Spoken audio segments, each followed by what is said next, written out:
I know exactly what the hurt version of me is. Yeah. I'm so scared to know what the healed version of me is.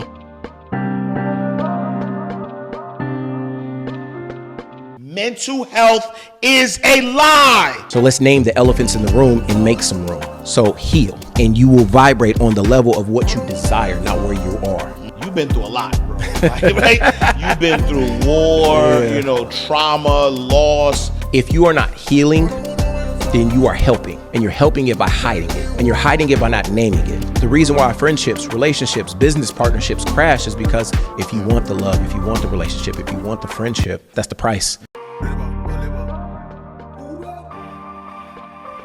Hey, wait. I know you want to watch this next video, but listen, if you are an entrepreneur, business coach, business consultant, or a small business owner who has a story and wants to learn how to create multiple streams of income from your story, I need you to text me right now, my book, to 646-687-4152. That is my personal number.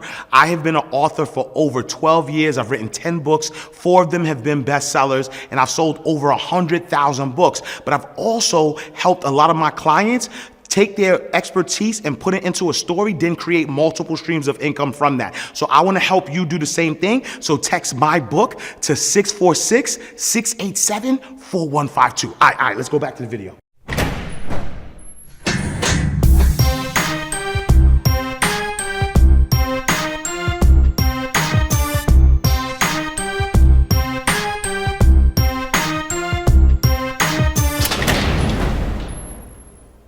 All right, so welcome to another awesome episode of Inside the Vault with Ash Cash, the greatest money mindset show on the planet.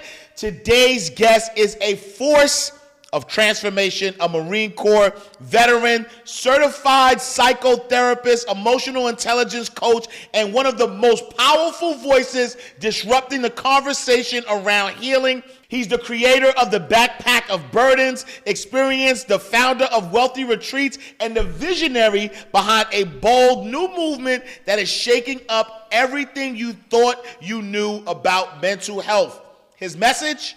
Mental health is a lie, but not the way you think. From war zones in Afghanistan to emotional landmines in our everyday relationships, he walks through fire, literally and figuratively, and came back with a mission to help people heal from the inside out without staying stuck in a diagnosis. He's here to help you recognize, reframe, and release what's holding you back, and he's doing it through books, retreats, courses, and the movement called Whole. We heal out loud every day. Ladies and gentlemen, round of applause for my brother, Byron Hopkins! Hey, that's the best intro I ever had. Yes, sir. Take you around me, man. Yes, That was amazing. Man. I appreciate the love. Man, I appreciate what you do and who you are, because when we think about this mental health movement, when we think about your approach to wellness, I think it's different. I think it's needed. I think it's something that we haven't seen in a very, very long time. It's specifically for our community. It's so needed in our community. And so I want to start, before we jump into your background and who you are, in your words, who is Byron Hopkins? Just a man. Yeah. Just here to help and serve the people. Yeah. Again, like you said, I'm a Marine. I'm a teacher. I'm a servant. Mm-hmm. So I just really want to be here for us, not just our community, because a lot of problems that we have, like you're saying, for mental health isn't just a black or a white thing. It's a global thing, but especially in our community. Yeah. We are not taught to focus on emotions. Mm-hmm. When we start talking about emotions, especially men, they're like, nah, we cool. Mm-hmm. Right. So Byron Hopkins is just here to serve. Yeah. I'm a servant of the people, and I just want to help every single person grow through what they go through. Yeah. Because there's things in life that we push down, or we just ignore, or we drink it away, we smoke it away, and we have all these deterrents. And then you come back around, and everywhere you go, there you are. So let's deal with it now.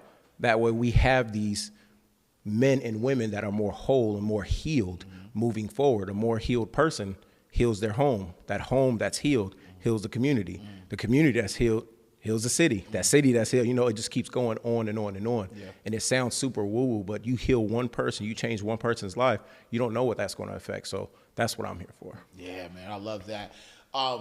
how'd you become a psychotherapist? How'd you get into Marines?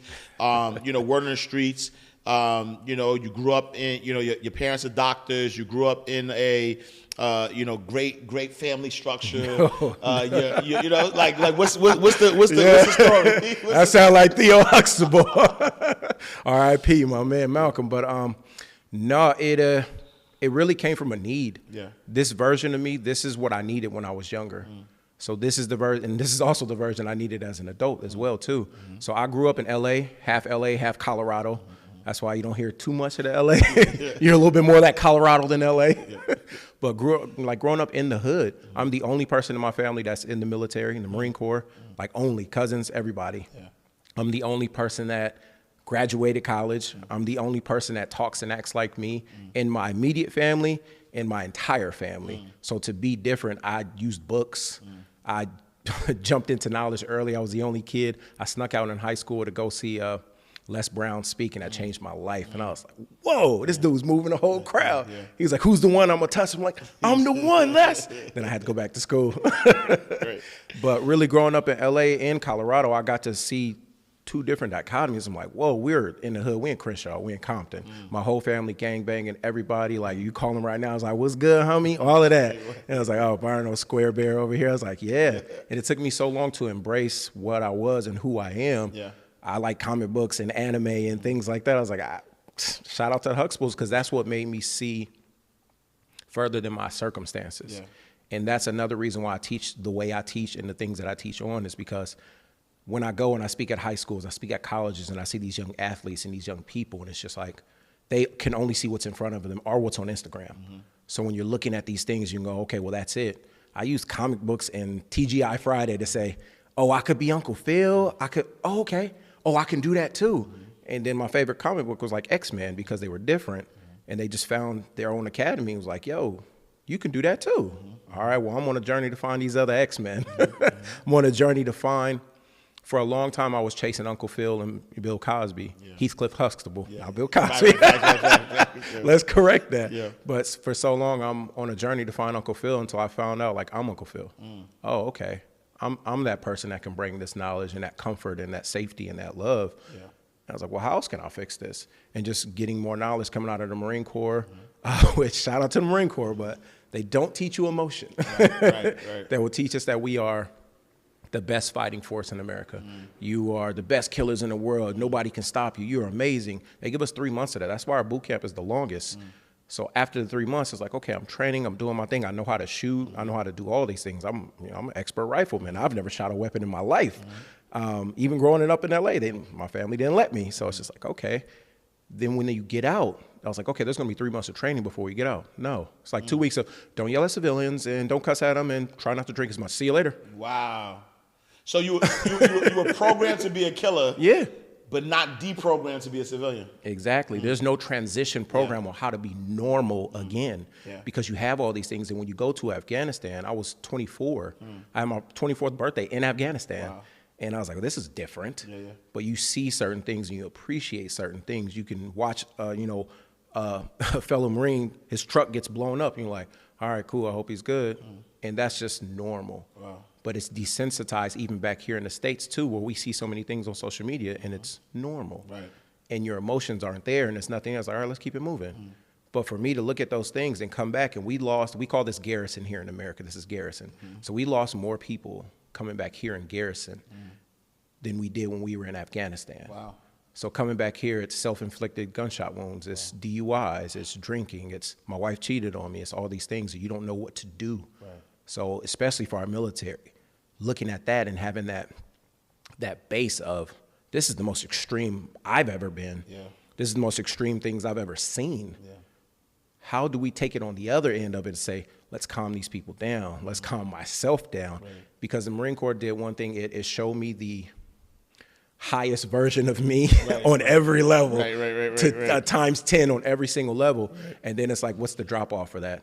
And a lot of my brothers and sisters in the military, they lose purpose when they get out. And I was like, well, what do I do now? I'm important. I'm protecting America. I'm doing all these things. And now it's just like, okay, now I'm depressed. I'm going to smoke. I'm going to drink. I'm going to take some pills. A lot of us are hurt. I got blown up and I had 3 different knee surgeries. Wow. Yeah, I got ACL, PCL, MCL, back, flat feet, everything. Yep. But it's like there's emotions attached to that you hold in your body. Yeah. There's certain smells or certain sounds that I can hear, and I'm like, it takes you back. Wow. But in order for me to be the person I am here, I had to create a different person and leave him in Afghanistan. Right. If I didn't, he would have came back with me. And that person can't function in normal reality because we're asked to do things over there that you can't do in America that you're not supposed to do. Wow. Yeah. So becoming a psychotherapist was out of a necessity. It was out of a need. Yeah.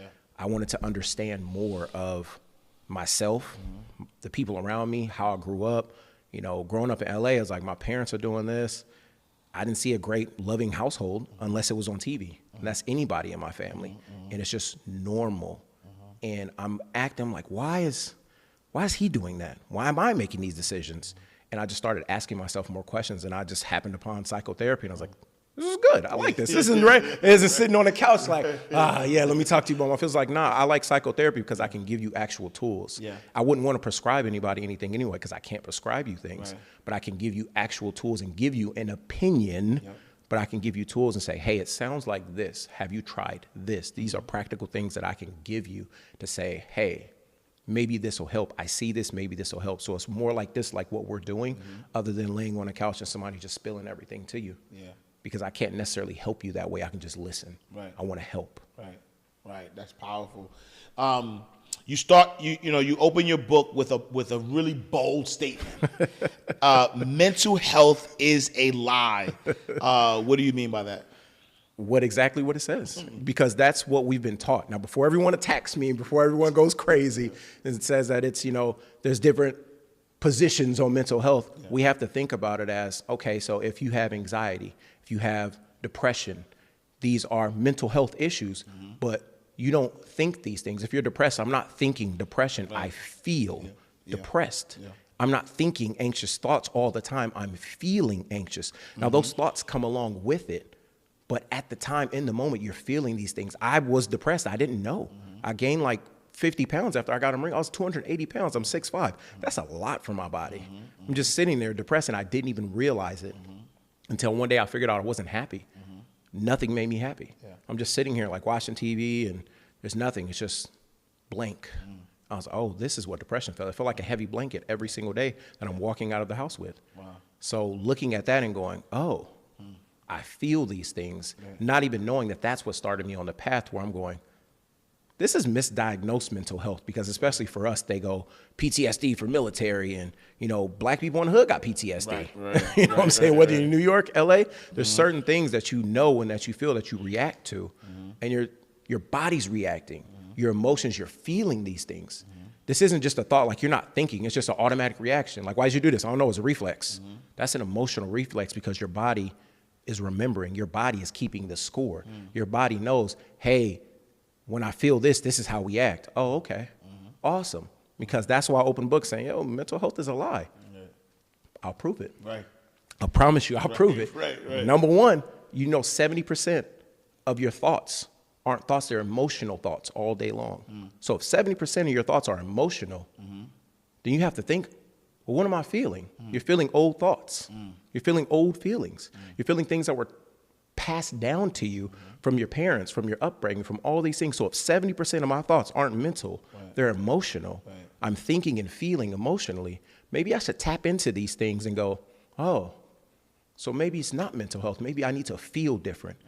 And that's why I focus on emotional intelligence, and I'm an emotional intelligence practitioner, meaning I can teach you how to be more balanced in your emotions. Is saying, wait a minute, you have feelings, you have emotions. How do I handle my emotions? That's all EQ is. How do I handle my emotions? How do I handle your emotions? How do I balance them in a public kind of standing to where it's like, hey, do I freak out? Somebody cut me off and driving here, like, yo, do I crash out on them real quick? Right. No, it's not that serious. Yeah. It's really not. But once you master those things and have balance to where I have emotions, I know what to do with them. Okay. And I know how to handle you to where I go, if you say something crazy to me online, I ain't got to react to you. Right. You don't have to show up to every argument that you're invited to.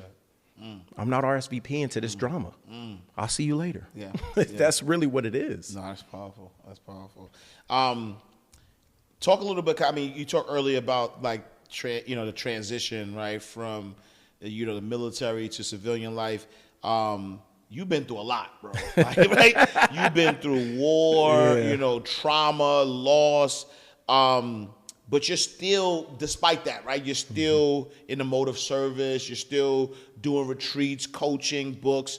And you talk a little bit about that why you're having, why you're on the mission to heal because of, out of necessity. But what's the ultimate driver, being that you've been through all of that stuff? Like, what's the ultimate thing that's driving you to do this work?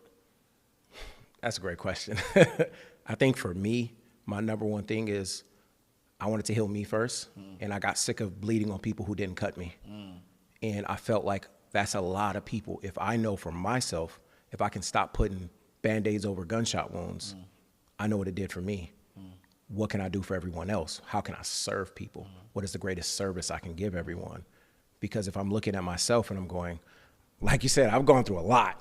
I've gone through a lot. Yeah. And even in my adult years, I've gone through a lot of things. And what keeps me motivated is saying, if I can heal through all of my things and all the people that I coach, I have 7-8 figure making clients. Yeah. I have sports clients. I have a lot of people that I coach one-on-one. Yeah. And seeing the difference between everybody is just, hey, how do I not just cope, but how do I grow through these things that I'm responding, whether it's relationships, whether it's people. A lot of people think, like, even for yourself and your wife, you're not in a relationship with her. You're in a relationship with her nervous system. I'm reacting to you. Well, why are you reacting this way? That's what I like to find out, is the why. There's always a pinch to the ouch. We only see the ouch. What was the pinch back there? So you're going and stepping on these landmines and these trauma triggers that people have, and it may look like somebody crashing out online or saying something crazy, or it might just look like somebody walking in and shooting up a place because they don't know how to control and feel a certain way. So I would like to, it sounds woo-woo, but I would like to just heal one person at a time, and it just grows exponentially to where you're just like, okay, if we all knew how to balance ourselves emotionally, maybe some of us wouldn't be in the positions that we are in. Maybe a lot of my family members wouldn't be sitting in jail for life for things that take a second, and I always say, do not make a long-term decision on a temporary emotion. Take a second, breathe, it will pass. So that is a driving force for me, because I know what it's done for me, and I just get excited. Like, I know I can help everybody else too, but I can only help the people who want to be helped, of course. But this is something that I am extremely passionate about. It's an obsession to where I know what it's doing for me. And the more I'm growing, the more knowledge I get every day, the more I can help. And you talked earlier about having clients, 8-figure, 9-figure, right?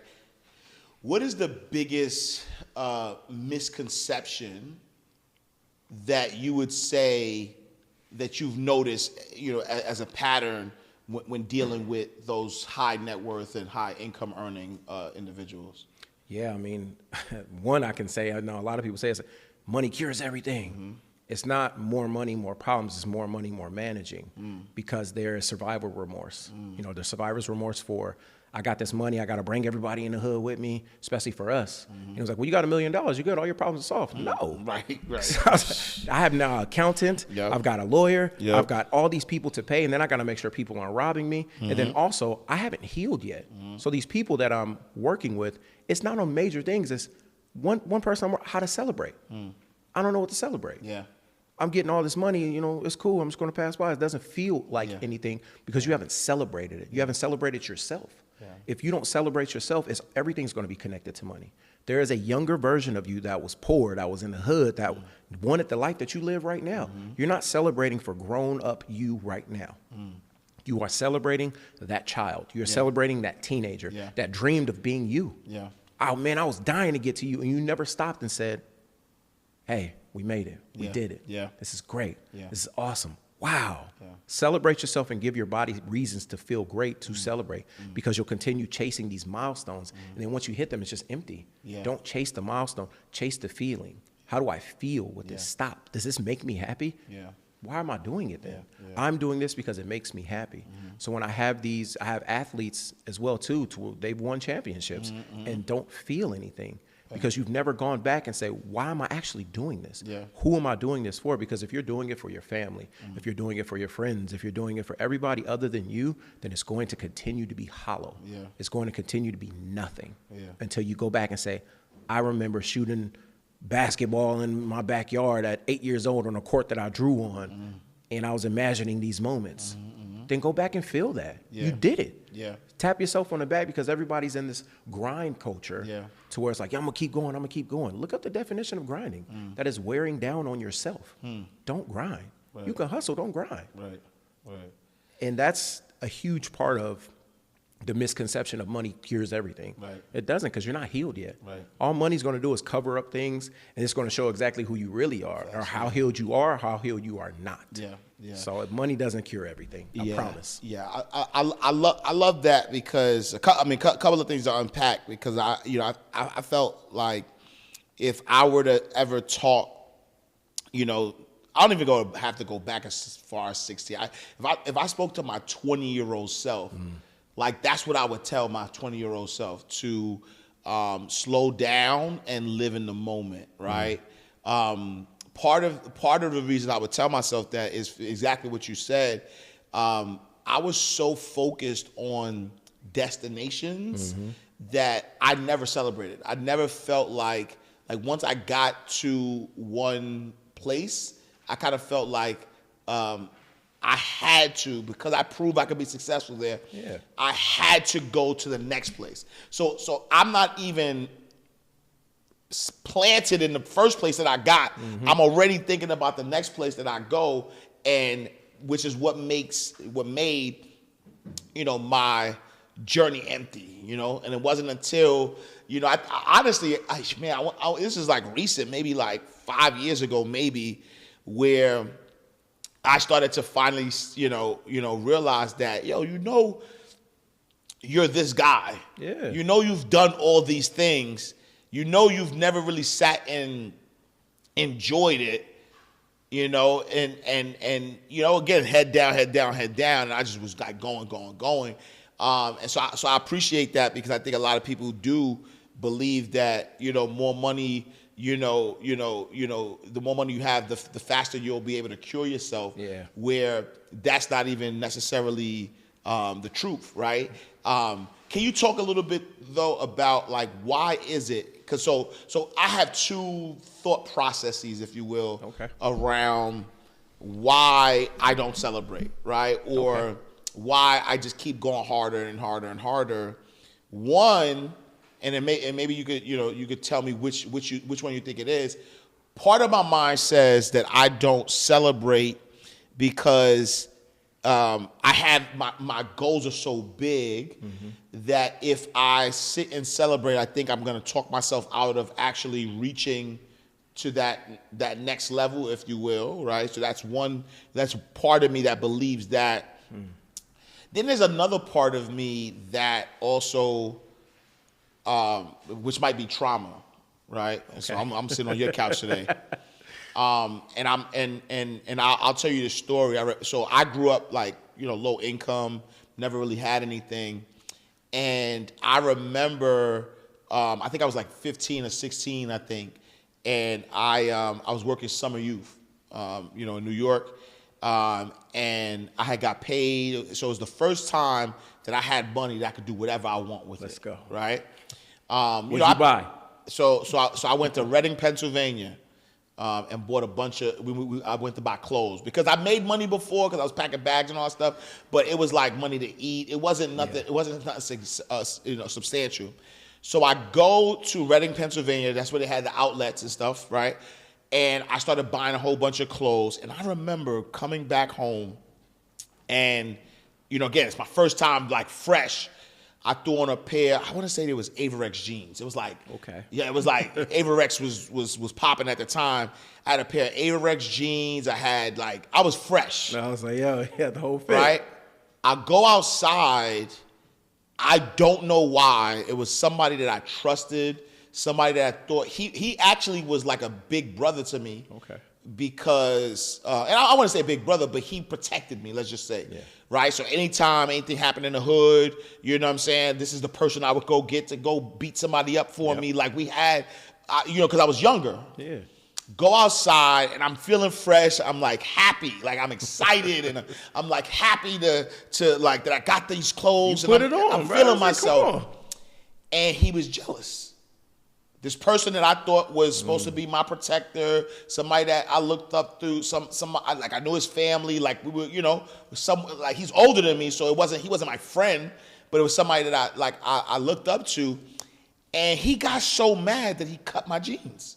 Whoa. Like he took a razor out and he cut my jeans. And it wasn't until recently that I started thinking about that.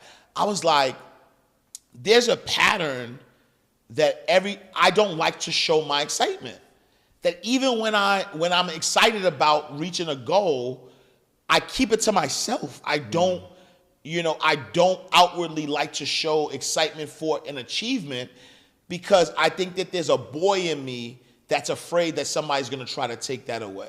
You think somebody's always going to cut your jeans? Exactly. That's 100%. What say you, Dr. Hopkins?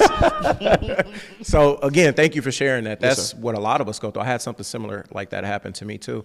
So let's double click on a couple things. So cutting the jeans and everything, that's 100% trauma. That's 100%. There's his voice that's really loud that says, remember when we touched the stove and it was hot? Don't ever touch it again. Your brain wants to protect you because you had a super high of dopamine, and it's like, come on, man, this is great. Your body's feeling it. Oh my God, we fresh. We put it on. We earned this fit. As soon as you come outside, it was like, nah, bro, cortisol hit you hard. My jeans is cut. Oh, so that's a lesson that you learned that your body remembered. Oh, if you show off too much, somebody gonna cut you. Whether that's physically, emotionally, mentally, you're gonna get cut. Don't show off too much, especially for us in our culture, especially in New York, LA. These are the cultures that go, don't go too crazy because somebody's gonna do something, somebody's gonna say something. So the more you show off, the more you're a target. What Frank Lucas say, the loudest one in the room is the weakest one in the room. Facts, yeah. Not always.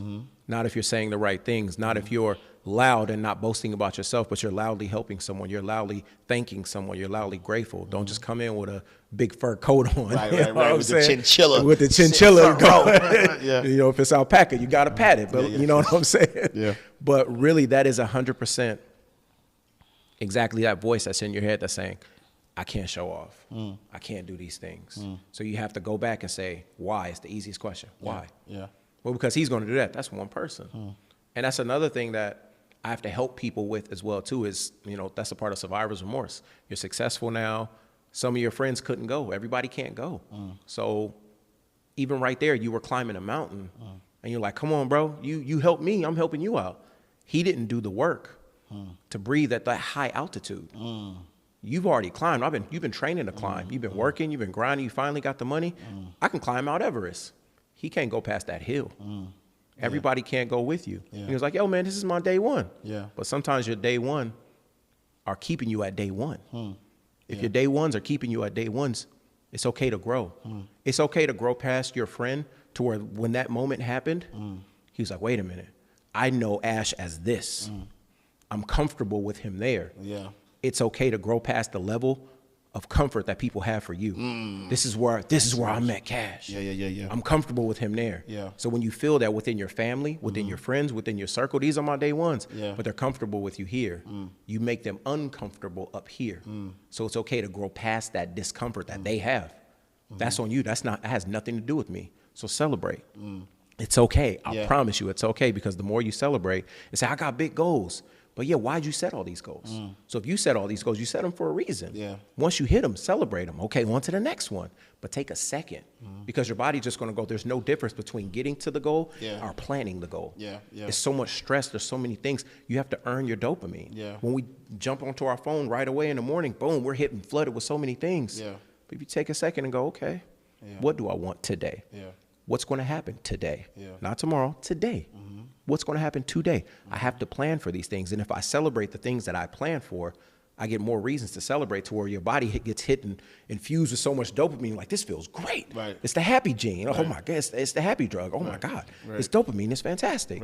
You have to earn it though, because if you're not celebrating, you're going to just keep crashing. It's going to be, oh, this is great. Okay. You're going to keep doing this. Yeah. And so what is the solution though, right? Because if it's trauma and I have to celebrate, but if I celebrate around the wrong people, they could potentially crash what I got going on. So what's the solution to that? Do I now look for a new set of people? Do I learn how to celebrate in silence? Like, That's a great question. That's what a lot of people are dealing with too, no matter what level that they're on. Yeah. It's not getting new people, but I can love you from a distance. I got family members that I love from a distance. Yeah. I love you to death, but you got to stay over there because you're going to mess everything up over here because if we look under a microscope and look at our fingers, we are vibrating. So if we're vibrating, that means we are on a frequency. So your frequency is what you are frequently seeing. If you are frequently seeing negativity, if you are frequently seeing all the things that you don't want, then that's what's going to happen. Change your frequency. Yeah. I cannot tune into jazz and rap at the same time. Yeah. It's going to be static. Yeah. A lot of us are stuck in that static. So elevate your frequency. If this is where I want to be, if this is who I am, you have so many people around you that are fantastic, that are great, because you elevated to that. This is what Ash is vibrating on. Yeah. My frequency says this, and everybody else will just fall off because they'll just fall off because they can't climb. Yeah. If you keep climbing, they'll just stop. Wherever they can breathe at, they'll stop. I can't breathe up here. So it's not getting new people. You're already vibrating on that level. So just continue to do that. Love people from a distance and go, hey, man, you're going to mess up everything that's going to happen over here. Right. And you have to protect yourself, and healthy boundaries, which is hard in a lot of cultures, but healthy boundaries is something that you have to practice and go, I can love you and you cannot be in my space, and those things can be okay. Yeah. Whether it's a parent, whether it's a brother, sister, anybody. This is, okay. Let's say you have a bus. Everybody has a mental or emotional bus. I have a Sprinter now. I had a school bus, big yellow school bus. Everybody's on it. Everybody can tell me where to turn, where to go, all of these things. You have to figure out what route you're taking, who's on the bus, who can make the calls, and who's driving is most importantly. Who's driving your bus? Because if I'm driving my bus, Ash, you can't tell me what turns to take. Right. You can't even, matter of fact, here's the rules to the Byron bus. Right. You can't get on my bus and tell me where to go. And if you are not taking Byron stops, these are the stops on the Byron Express. If you're not taking these stops, you got to get off. Right. Ding, see you later. Right. You can't tell me where to go. Right. So it goes from everybody being able to say anything to now I got a Sprinter. Me and my family, we run this. I'm driving. Now my lady can come in and say, hey, make that right turn because it's better. But like, you know what? You right, baby. Right. But other than that, it's like, hey, who's on your bus? Yeah. Who's driving? What do you have? Some people got a helicopter. It's like, you need to empty that thing out. Right. Because even everybody around us, they mean well. Yeah. Your friend meant well, but he didn't know what to do in that moment. That's what's stopping you from celebrating. It's like, well, everybody else.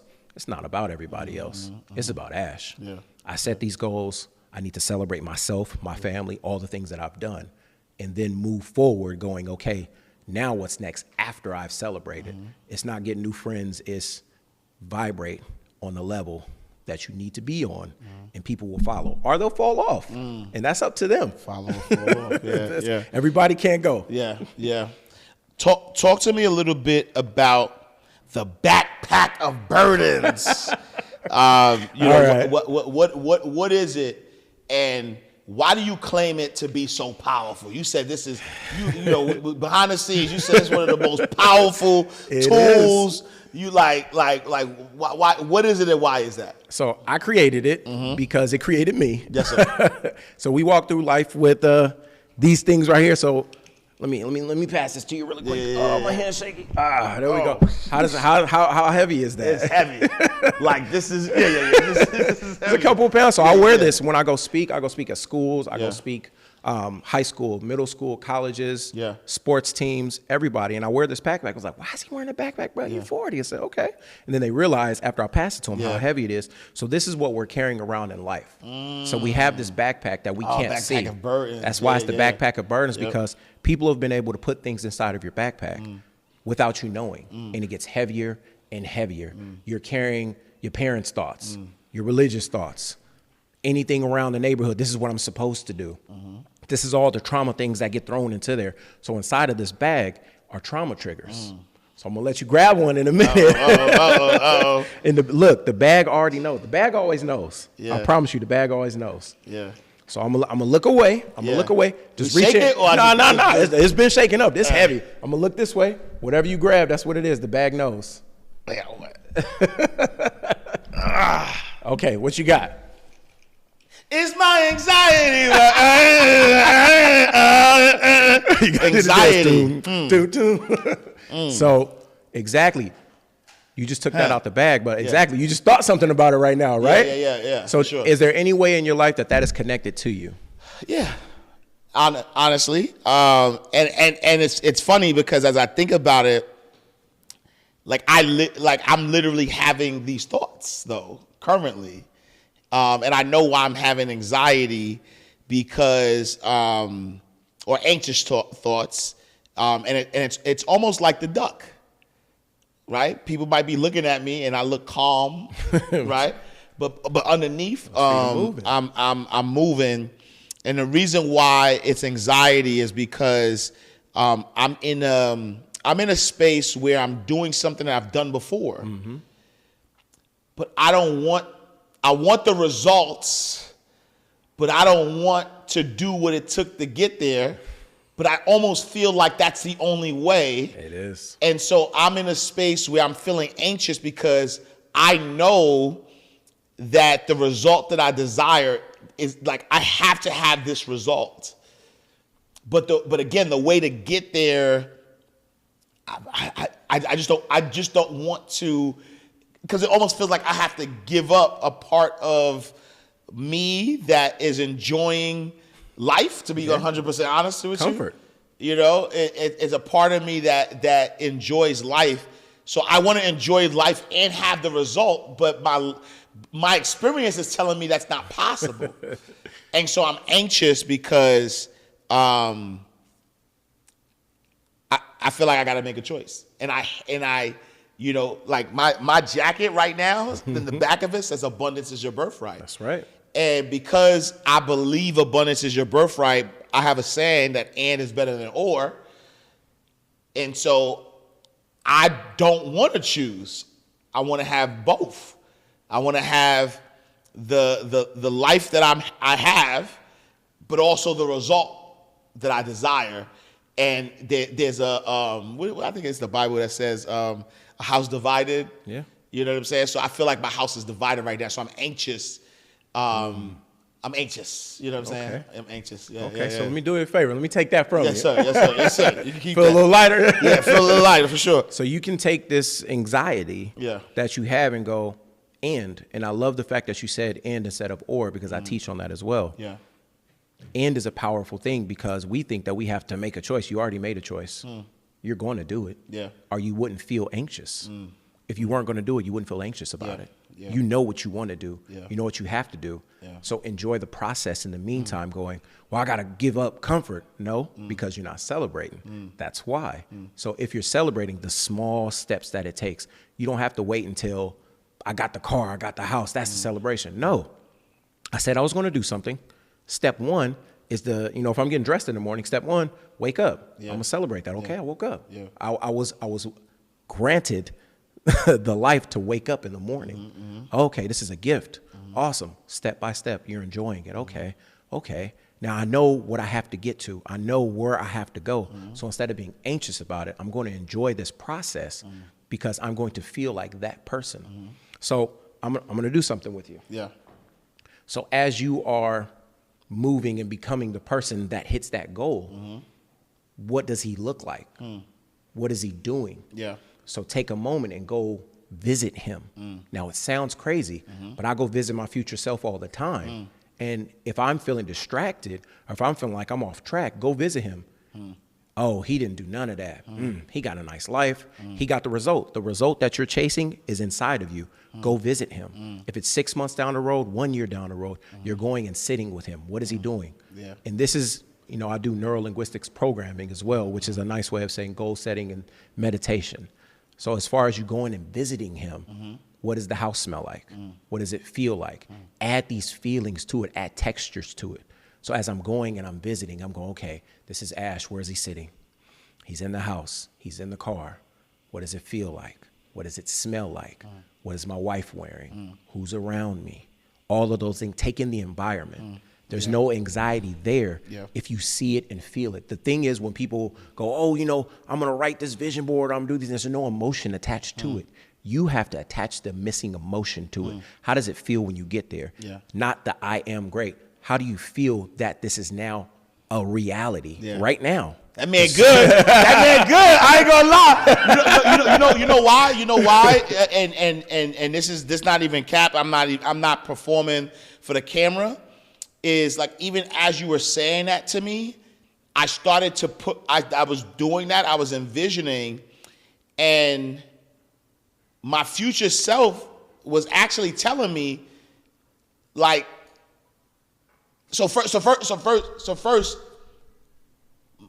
the guy I am now couldn't even survive. I can't even take him with me. Exactly. Right? I can't even take him with me. So as you were saying all of this, I'm putting myself right now in my future self's space, but he's a different guy. He's not me right now. He's not the guy right now. Yep. And the guy right now can't even go there. Like, and so in a way, it's almost like, why wouldn't I want to? Exactly. Right, and it almost feel like, so I know Wayne Dyer says ego is edging God out. God out, yeah. So it almost feels like the anxiety is coming from a place of ego. Yeah. Where my ego is fighting to stay the same, while my new self, which is my God self, because the closer I get to the future self, this is a vision that God gave me. So my new self is my God self. And so my anxiety in some way is my ego fighting to stay alive. That's all it is. Wow. You don't even need me. Look, you got it. Ash coming from my job, y'all, so I'm out. Wow. But that's great, bro. Look, hold on, bro. That was good. That was good. Bro. That was powerful. Because this is literally what I do, and this is why I get so excited. Yeah. Because just that moment, you're like, oh, I have anxiety. You can drop it that quick. So now, instead of anxiety, now I'm excited. Yeah. That's a part of, my 3R method was, okay, we recognize that it's anxiety. Yeah. We reframed it now to go, nah. It's just my ego. Yeah. And now we just released it. Anxiety is sitting over here now. Yeah. Now it's a stepping stone to my greatness. I'm good. Now I know what I need to do, because I know this version of me cannot exist. I cannot walk through that door with all this baggage. I'm going to get stuck. There's so many things on my back. There's so many things in my backpack. And how many more things can we pull out that we need to release? Right. These are the things that we need to go, okay, my parents gave me this.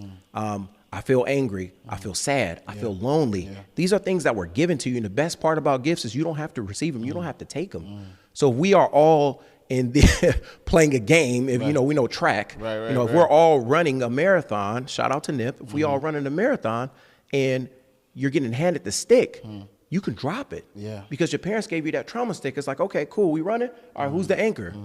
All of us. If we're running this trauma, we're running this oppression Olympics and seeing who can get the gold, you can stop and go, this is a relay race that I never even signed up for. Yeah. Why are you passing me down this? Because our families don't know. This is what we've always done. Yeah. How's that working out for you? Does that work out for your mom? Does that work out for your dad?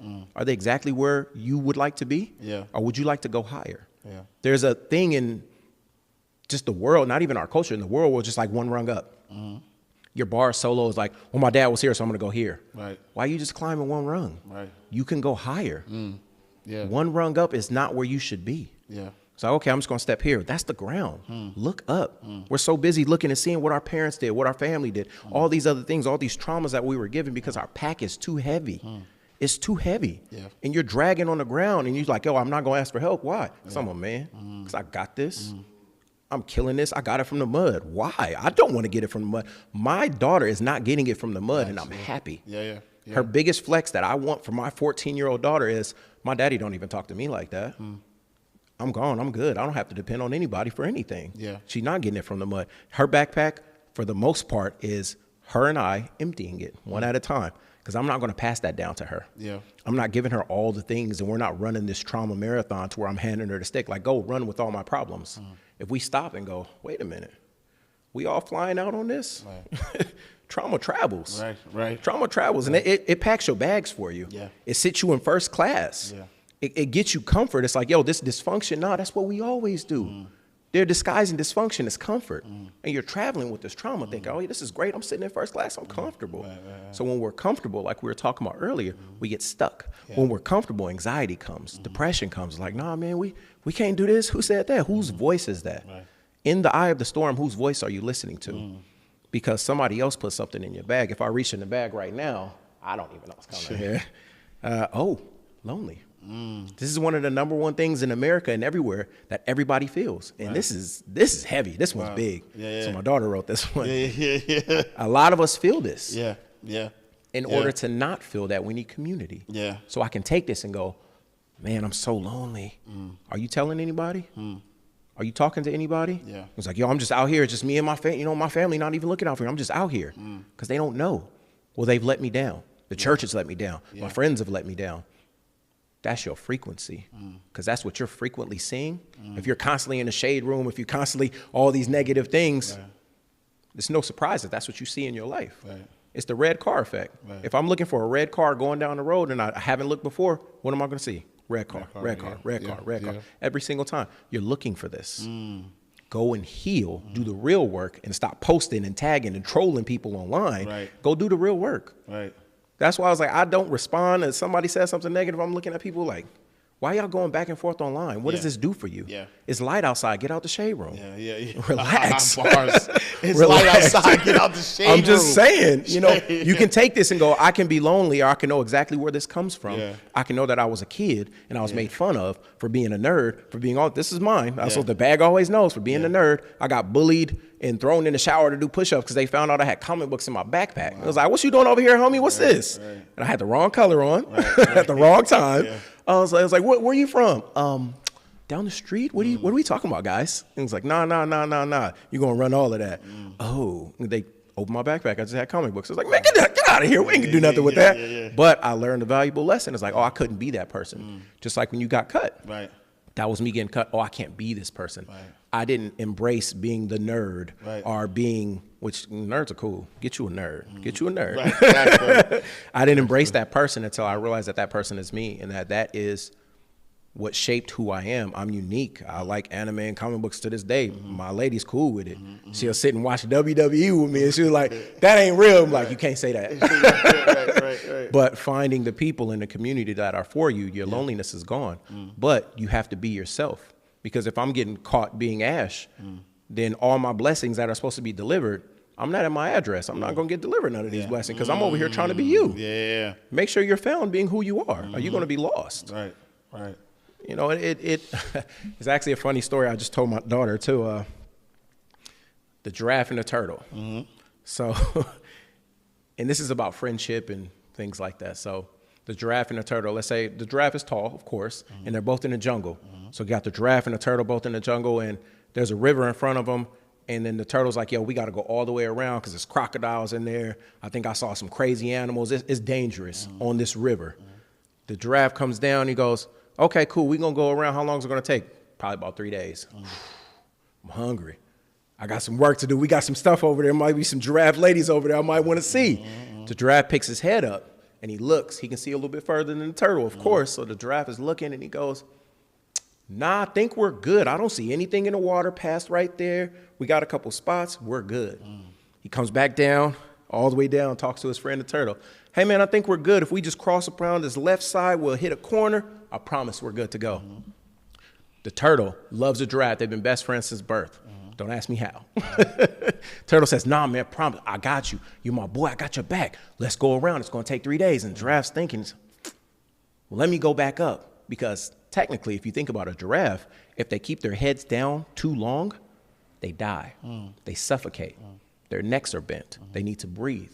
If the giraffe stays down longer than, I believe, 15 seconds, it's going to start choking. It's going to start coughing.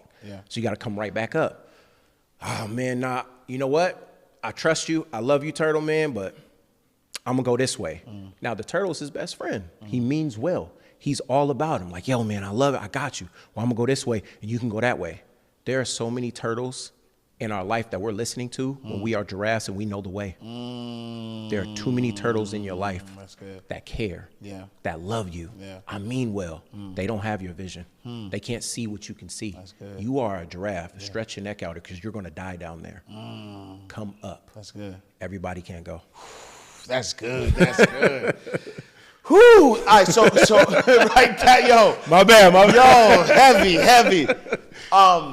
I know the answer to this, but you know, as a money mindset show, what is the value monetarily of what you do? Like, why is, you know, I guess getting my mind right, or people getting their mind right, why is that healing? You know, wellness. Like, what is the monetary value of that? Oh yeah, wealth is everything. Wealth is money. Wealth is access. It's all those things, but you're going to lose it. You're going to be the millionaire crying in the bins because you don't know what to do. What is the monetary value of this? Matter of fact, 90% of all people that are entrepreneurs, that are the number one people in companies, and this is science backed, have a high level of EQ. Now, they might not use it. They have a high level of EQ. 58% of people in the workplace that are successful, that make the most money, have a high EQ. So it's not IQ, it's EQ. It's how do I deal with this person to the left and the right of me? How do I know how to respond to my boss? How do I know how to be a good employee? How do I know how to be a good leader in life? You're going to go further, faster when you know how to channel my emotions, because I might have a bad day, but I can't bring that into work.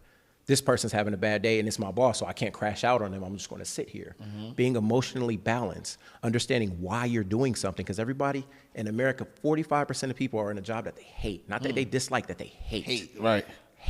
If you want to hate your job, continue not knowing what you're doing things for. So monetarily, it's through the roof. It's through the ceiling. But I'll give you more numbers, because men lie, women lie, numbers don't. Numbers don't. You know what I'm saying? So I just worked with a company that I can't say, but they went from probably their base level employees, the excitement for the job was gone. They were burnt out. A lot of people in America deal with burnout. So it goes from their retention being extremely high to why they brought me in, to where now we cut it in half. Half is a huge number. If you're a business, if you're a company, half is huge. It's all about tapping into, why am I here? How do I work with this person to the left and right of me? How do I work? What am I? What kind of worker am I? Do I get motivated by this? Do I get motivated by that? Now let me see what's happening at home. Let me see what's happening in my life that I'm not dealing with, or I'm just bringing things to work. Once you're emotionally balanced, it's like a superpower. EQ can be a superpower for you if you know how to use it properly, and not just go, okay, well, you know, I don't feel anything. I'm grinding. My face is down. My head's down. I'm in the sand. Let's go. Let's get money. If money is your goal, you ain't going to get it. Right. Facts, I promise. Facts. But yeah, it's the monetary value to learning yourself, because that's what you're really doing, not just mentally, emotionally learning who you are and why you tick and what your trauma triggers are, whether you're in a relationship, whether you're in business, anything in life, knowing who I am and how to react, priceless. So I can't even put a number on it because it's priceless. You can go and do anything you would like to do because now you know who you are. No, I love that. You said earlier, you know, you said we're not in relationship with people, we're in relationship with their nervous systems. I want you to elaborate on that a little bit because, you know, obviously 5 love language, you know, became a phenomenon. It did. But you talk about something that's almost the opposite of that as it relates to the nervous system and things of that nature. If you could expound a little bit, that'd be good. So the love languages are great. I love that book. I read the book like everybody else, but it's really not about how to love that person, which I think is an important part of it, but it's not the whole picture. Anybody can love you. I can pretend how to love you. I can gaslight you. I can do all these things. But what happened to you is a more important question. What are your pain languages? What are the things that make you tick? How do you respond to trauma? What happened to you when you were a kid? That way I know all these landmines that are around you. So for instance, for myself and my lady, for our relationship, for my partner, we're learning each other. So if I'm saying, hey babe, These are the things that happen to me. So if I react and you say something, know that we stepped on a landmine. We, not you, we stepped on a landmine in this conversation. But if I show you every time where they're at, the more that I show you and the more that you show me, the more we can walk around them. Or, military reference, we can go clip the wires, throw them in the back of the truck, and they're no longer landmines. These rocks, these traumas, these burdens don't exist anymore because we're talking about them, because I'm letting you know and letting you in, which is so scary for people to, because the more people you let in, one's like, oh, well, you can hurt me. Right. You got to play that game. Right. That's the cost of playing the game. If you want the love, if you want the relationship, if you want the friendship, you got to pay. That's the price. Yeah. Like, yo, what's the mission? You got to give everything. Whew. There's so many relationships that I didn't do well in, that the other person didn't do well in, because you only got this portion of me. Because what women and men don't talk about is a safety. We talk about women's safety.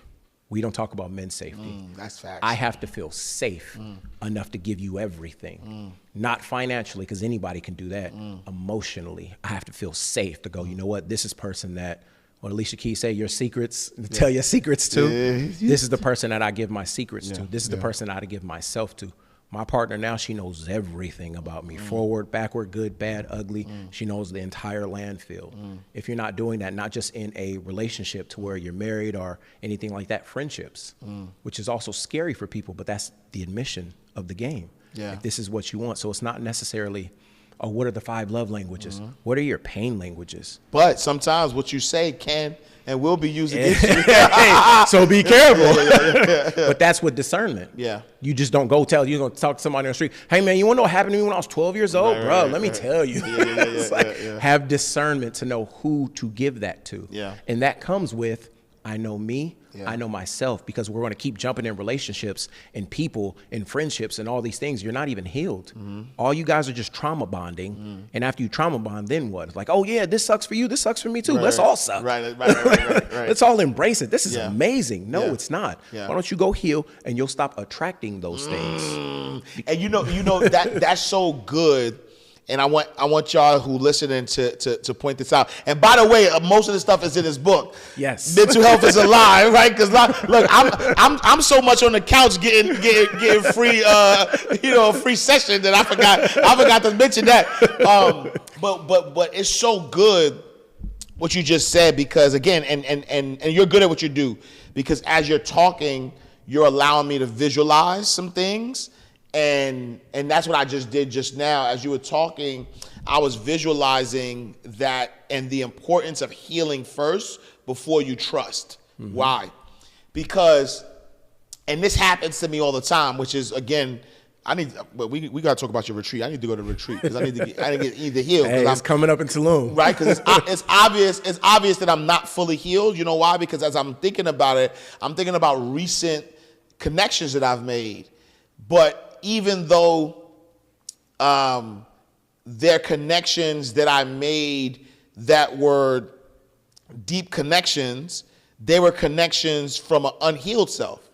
So imagine there's levels to healing. There is. Right? And imagine if, being suicidal or being, I don't want to be here anymore is level 1. But then there's still a level 5, let's just say, right? And let's just say level 5 is everything is going well, but I feel, but fill in the blank. Yeah. What happens if I'm not healing at that level, what's going to happen is that I'm attracting a level 5 person. Exactly.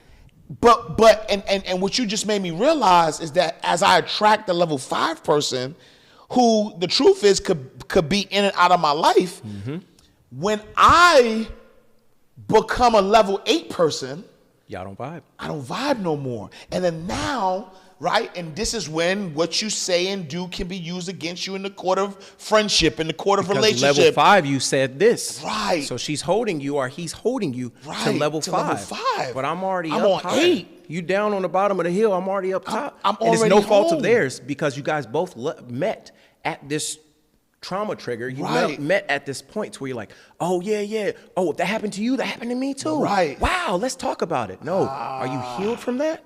That's first date questions. Hey, are you healed from everything? But What are you nobody. talking about? You're not going to ask that. I got a pressure question from you though. This is pressure now. This is, I don't know if you can answer this. I don't know. All right, let's go. Because the thing is, right, you pulled out the lonely rock. If I'm at level 5 and I know that I'm trying to heal and get to level 8, does that mean I stay lonely at level 5? That's a good question. Right? Do I stay lonely at level 5 because I'm like, I'm at this level, so let me not make any strong connections at this level?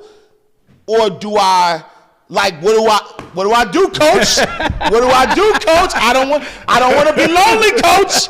I don't know what to do because at level 5, I may need a support system at level 5. Yeah. And then and that's the survivor's remorse, right? Because now that I'm thinking about it, it happened to me in the hood. Yeah. Right? In the hood, I'm at level 2. I'm trying to get to level 3. I get to level 3, but all my level 2 guys are like, yo, we don't connect no more. Now I'm lonely again. Yep. Until I find a level 3. Yeah. And then when I find a level 3, I go to level 4, right? And so sometimes, right? And maybe I'm answering my own question, but sometimes, there are connections where people are leveling up with you at the same time. Mm-hmm. You have to find somebody with a growth mindset. Oh, there we go. That's so the one. if I have a that's the one. That's the one. Yes, and that's why people are like, oh, well, I got to get somebody that got the bag and all that. So my daughter's 14 talking about her friends and her boyfriend got to have a bag. What? Yeah. You live with me. You are poor. Facts. You are a teenager. Exactly. You're poor. Exactly. If you're on Instagram, you live with your parents, you're poor. Right. Stop. Right. You don't have to have all these things. Right. If I'm level 5 and I meet a level 5 person and we both say, hey, this is where we're at. Where would you like to be? Exactly. Not are you comfortable here? So we meet people at the level of comfort. I'm comfortable here. You can tell if somebody's comfortable where they at. Because you can have a conversation and say, hey, this is what I would like to be. This is who I'm becoming. So let me take it back. Go and ask the person on the first date, if you're dating, who are you becoming? What? That's a real question. Well, I'm becoming a person that does this. Oh, are you willing to take the steps to get there? Because you're going to have to sacrifice some things. And I don't want to be one of them. So if that's the case, I would like to know who you're becoming. If we match up with who we're both becoming if we're both lockstep, if we're both equally yoked and see what that looks like, we don't have to have everything right now. When I met my lady, she was 8 and I was like 4. Now we're at like 20 together. It depends on the day. Maybe she's 25, maybe I'm 20. She's amazing. But it's just saying, hey, we had an honest conversation. And some of the friends that I'm talking to now have an honest conversation. I don't want to, just like you said, I'm not trying to perform. I'm not trying to show you anything. I think in every relationship, except for the one I'm in now, is a performance piece. Oh, you need this? I'm going to throw this cape on. I'm going to slip these boots on. I'm Superman. I got you, girl. And then when it's done, it was like, oh, he wasn't about nothing. No, I just wanted to perform for you. I didn't heal. Heal or you will perform. If you don't heal, you're going to continue to perform. So it's not level 5. Oh, I'm here, you're down there. Hey, would you like to level up? Are we both playing this game to where we're leveling up? We're doing the things and gaining the experience. A little bit of video game nerd knowledge for everyone. Are you grinding and farming and getting this experience to level up? Because the reason why friendships, relationships, business partnerships crash is because there's no real healing in the beginning. We're not discussing healing. You haven't gone to your healing. Because the things that, if you are not healing, then you are helping. So whatever you're not healing, you're helping it. And you're helping it by hiding it. And you're hiding it by not naming it. So let's name the elephants in the room and make some room. So heal. And you will vibrate on the level of what you desire, not where you are. Because a lot of people that want to turn up, especially us in the hood, it's like, yeah, man, I can show you where I'm from. Show me where you're going instead. You can stop and go, it's not that serious. I had an uncle who was my favorite uncle in the world. Passed away 2021. One of his mentees murdered him. And his son. In the car. It was in the newspaper. The hardest thing I ever had to do was, I still to this day haven't looked at the pictures because it's just, it's hard. It's hard. And I'm not trying to take it down, but there's a reason behind this. Greatest person. He went to prison. Wrong place, wrong time, getaway driver. Don't know why. But he was one of the first men in my life to show me that it's okay to be who I am. He was like, you like Michael Jackson? Cool. You like, he was like, he like MC Hammer? You like Michael Jackson? Cool. You like anime? Cool. You like Comic books, cool. I was like, oh, okay. Yeah. Then when he went away, it was so sad. But when he came back out, I rocked with him every single day.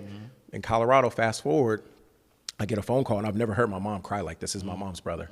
She's screaming, he's gone, he's gone, he's gone. I said, what? Found everything out. One of the worst days of my life.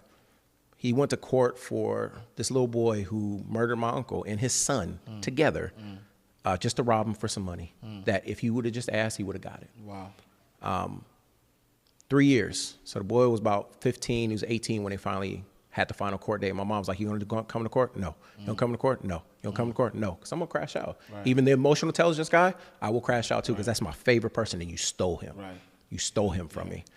And as I'm listening, I was like, I finally came, I prayed about it. Something told me, just show up virtually. It's okay.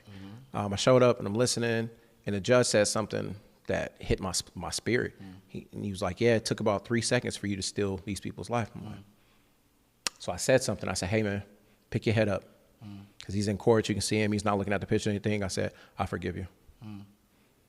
And that was the hardest thing I've ever done in my life. Because I could have said something opposite. I could have went crazy. But I told him, I was like, you stole life. So you're going to go have to sit down. You're going to have to think about that. You stole life, brother. 2 lives. To some really good people that would have helped you. That was your mentor. Right.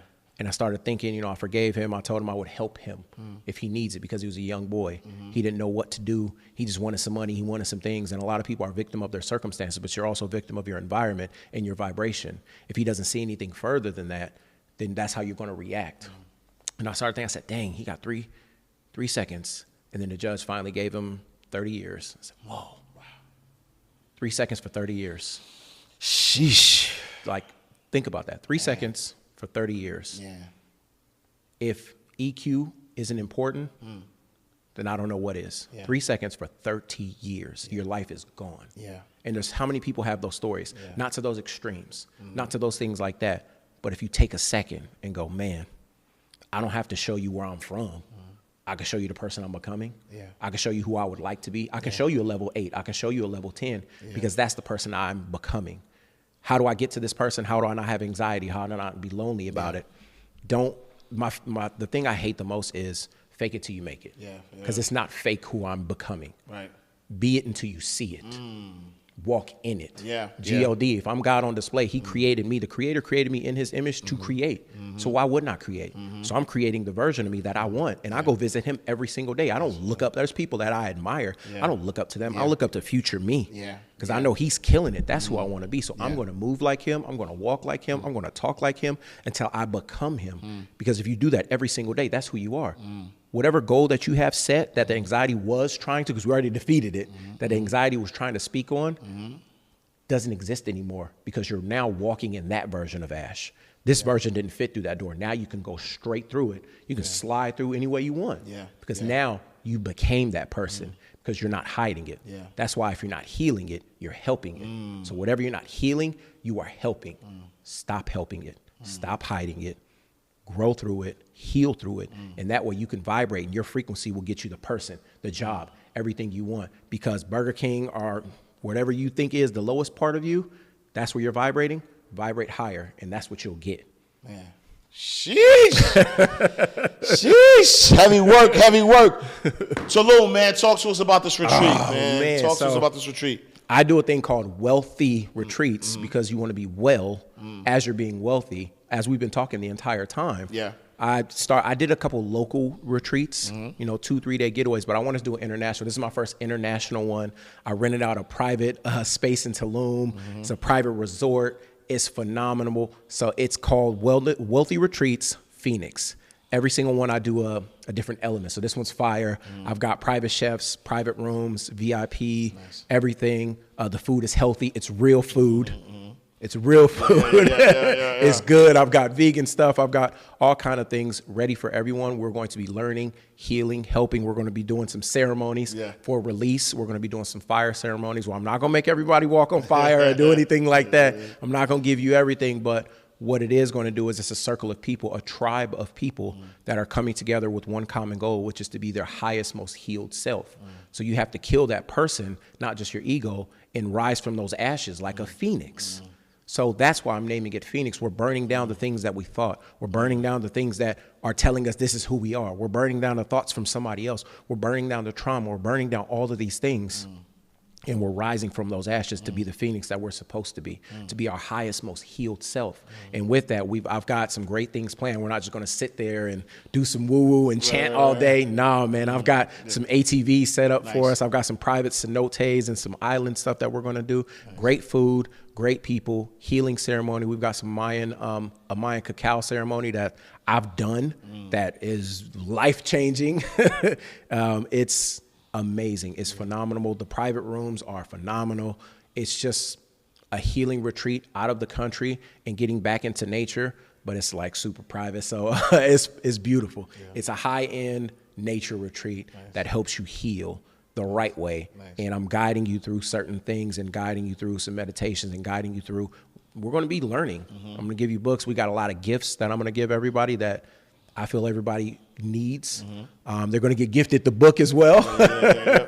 But I'm so excited about these retreats. And the next one is going to be a different element. But for this element, for fire, we are releasing and burning down what we thought we were and what we were taught that we were, and becoming the person that we know that we should be without all the distraction, without all the things we're unplugging and plugging back into ourselves. So I'm excited about it. Let's go. If somebody wanted to join the retreat, where can they go? So I'm going to do this for you. Yes, sir. I thought about it right now, spur of the moment. So all they have to do is go to my Instagram, which is Byron Inspires Growth. So Byron Inspires Growth, literally everywhere. If you type in Byron Inspires Growth, that's YouTube, Facebook, Instagram, everything. MySpace, Farmers Meat, all of that. Black Planet, all of it.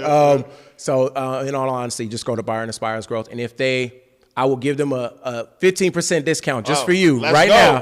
For you right now. Let's go. They have to hit me with so DM me the word Ash. Just DM me the word Ash because it works. See how that plays on that with the Phoenix and the Ash? See what I did there? Right. Rising the Phoenix with Ash. You heard? So DM me the word Ash and you will get a discount. It'll send you the entire program. Nice. And you got different levels for it too. And I'm not killing everybody on price because I want them to really heal. Nice. So DM me the word Ash, and we'll get you going on a healing journey, and it's going to be phenomenal. And you'll be with me one-on-one. I'm not having assistants, having people there while I'm peeking behind the curtain. It's us one-on-one together. Let's go. I love that. We didn't talk about soul science, though. Okay, man. Soul science. We got to talk about soul science. So what is it? I love the fact that you remembered that. Soul science is what I coined. That's what everything is about. Yeah. It's not just about learning. So it's like, man, you've got all these things and so it's science-based, but it's also food for the soul. So I'm not just focusing on, well, neurologically, these are the things that are happening and you got to move this and the dichotomy of this. No, man. Right. So it's just exactly what we're doing here to where soul science is literally helping your mind, your heart, your body, everything aligned, because once you know who you are and you know what to do, your soul is aligned and you become a person that can find their soul's purpose. Finding your purpose is the number one thing, in my opinion, that we should be doing here on earth. Yeah. Your purpose is to help all of us. Absolutely. Your purpose is a service. A lot of times your purpose is a service and people forget what a service is. Yeah. You get paid for the amount of service that you're giving. So if you're a doctor or if you're pressing buttons at a fast food restaurant, you're getting paid for exactly what service you're giving. The more you earn. So the more you earn, the more you service, the more you earn. So soul science is serving you in a way to where I created a program to where I can invite people in, and it's like-minded people. I have an academy called the Growth Seekers Academy that soul science lives in. It's where you get this program, and every single day you're walking through different steps on how to become your highest, most healed self. Because for soul science, I'm not just going to focus on your brain.